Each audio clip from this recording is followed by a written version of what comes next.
음식의 원리가 사찰 음식이 있기 때문에 이거 강조하는 것이고, 뭐 이제 이거 미얀마에서 이렇게 스님들이 탁발하고 하는데, 여기서 제가 드리고자 하는 얘기는 저쪽의 사조 바루는요 우리나라 바루입니다. 일본 바루는 또는 저 중국이나 미얀마나 이쪽에서 특히 남방불교 바루는요 사조가 아니라 일조입니다. 예, 그러니까 이 얘기는요, 바루도 문화에 따라 다르다. 우리가 고정관념으로 바루 공양을 보지 마라, 이런 얘기를 하는 거고, 여기를 보면은 이제 음식을 이렇게 넣어드리잖아요. 예, 이것도 결국 누가 지혜로워야 돼요? 이게 수행하는 분이 물론 지혜로우셔야 되겠지만, 음식에 있어서는 공양을 올리는 사람들이 지혜롭게 오늘은 스님들이 뭐를 드셔야 되겠다, 그럼 그걸 드려야 되는, 그게 지혜가 있어야 되는 거예요. 그래서 여기 남방불교에서 뭐 라오스도 그렇고 캄보디아도 그렇고 뭐 베트남 일부 지역도 그렇고 신도들이 이렇게 아침마다 스님들을 위해서 공양을 미리 준비하고 있다. 그리고 그 공양을 이렇게 올리는데 결국 지혜롭지 않으면 누가 건강이 나빠져요? 스님들 건강이 나빠집니다. 그래도 여기 스님들은 젊고 그래서 날씬하신데, 음식 잘못 드신 남방 스님들은요 제 2배 정도 됩니다. 그 이제 대중회양식이 있다. 대중회양. 그래서 지금은 삼재팔란이 횡행하는 시기고요. 삼재팔란이 횡행하다 보니 기근이나 지력이나 뭐 이런 게 많이 나타나고 있는 시기입니다. 그래서 기근이나 이럴 때 사실 사찰에서 역할이 굉장히 커요. 그래서 이 굶거나 이런 사람들을 위해서 죽소를 끓여가지고, 이건 뭐 고려, 신라, 고려, 조선 때도 마찬가지였어요. 그래서 그 죽소를 운영을 했다. 신도들은 또 거기 와서 봉사를 하고, 그래서 그 스님들이 이제 죽을 끓일 때 굉장히 지혜롭게 건강하게 아픈 사람이 치유가 되게 그런 죽을 찾아서 끓이셨기 때문에 이런 기근이나 지력, 전염병을 극복할 수 있었습니다. 그래서 스님들은 수행자이면서 의사입니다. 의사. 그래서 부처님을 대의왕, 의사 중에서도 가장 훌륭하고 위대한 의사, 대의왕이라고 하고, 스님들은 의왕, 지역의 의왕.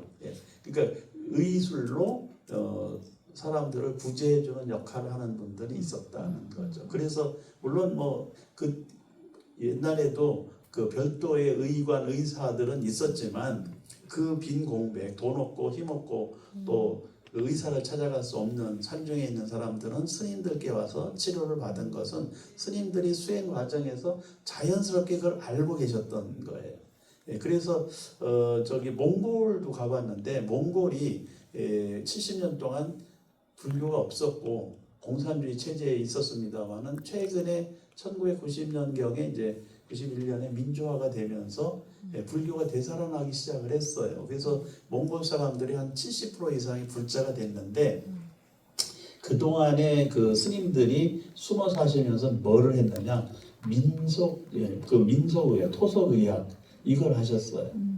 그래서 그 스님들이 탄압을 받고 없었지만 스님들이 민중 속에서 생존할 수 있었고, 그게 지금 다시 불교를 부흥시키는 굉장히 중요한 역할을 하고 있다.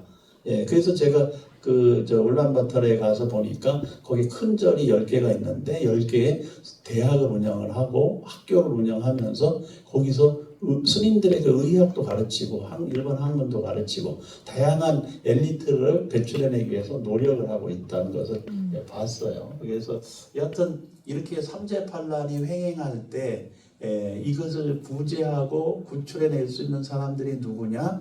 바로 대승보살이에요. 대승보살의 역할을 하는 사람이 없으면 고통받고 또 그 죽음의 문전에서 신음하는 사람들을 구제할 길이 없습니다. 그리고 사회 시스템이 붕괴되고 무너지기 시작하면 그 걷잡을 수 없이 무너집니다. 근데 지금 그런 상황들로 가고 있는 거예요. 100년 전에 비슷한 일이 있었고 지금 100년 만에 똑같은 현상들이 오고 있습니다. 그래서 그런 어려움이 없어야 된다고 믿지만, 또 없을 거라고 생각하지만, 그러나 대응을 해야 되고 대책은 세워야 되고 준비는 해야 된다. 그걸 어디서 해야 되냐? 이제 스님들께서 하셔야 된다. 이제 스님들께서 신도들과 함께 이런 상황이 오면 이렇게 우리는 구휼하겠다. 이게 필요하다는 거예요. 그러니까 그런 일이 없으면 너무나 다행스럽겠지만 사회 시스템이 한순간에 붕괴되는 상황이 온다는 거예요. 그런 상황에 항상 스님들과 불자들은 지혜롭게 대비하고 있어야 되고, 그러려면 이런 대중들에게 어떻게 회양하고 공양을 올릴까에 대한 관심을 기울여야 됩니다. 이런 걸 생각하는 사람, 평상시에 이런 걸 생각하고 준비하는 사람이 대승보살이다. 저는 그렇게 봅니다. 지금은 대승보살이 많이 필요할 때, 이 대승보살이 필요 없을 때는 사회 제도가 잘 굴러갈 때는 별로 필요가 없습니다. 근데 그렇지 않을 때는 누군가는 한쪽에서 준비를 해줘야 되고 공부를 해야 된다고 저는 봐요. 그래서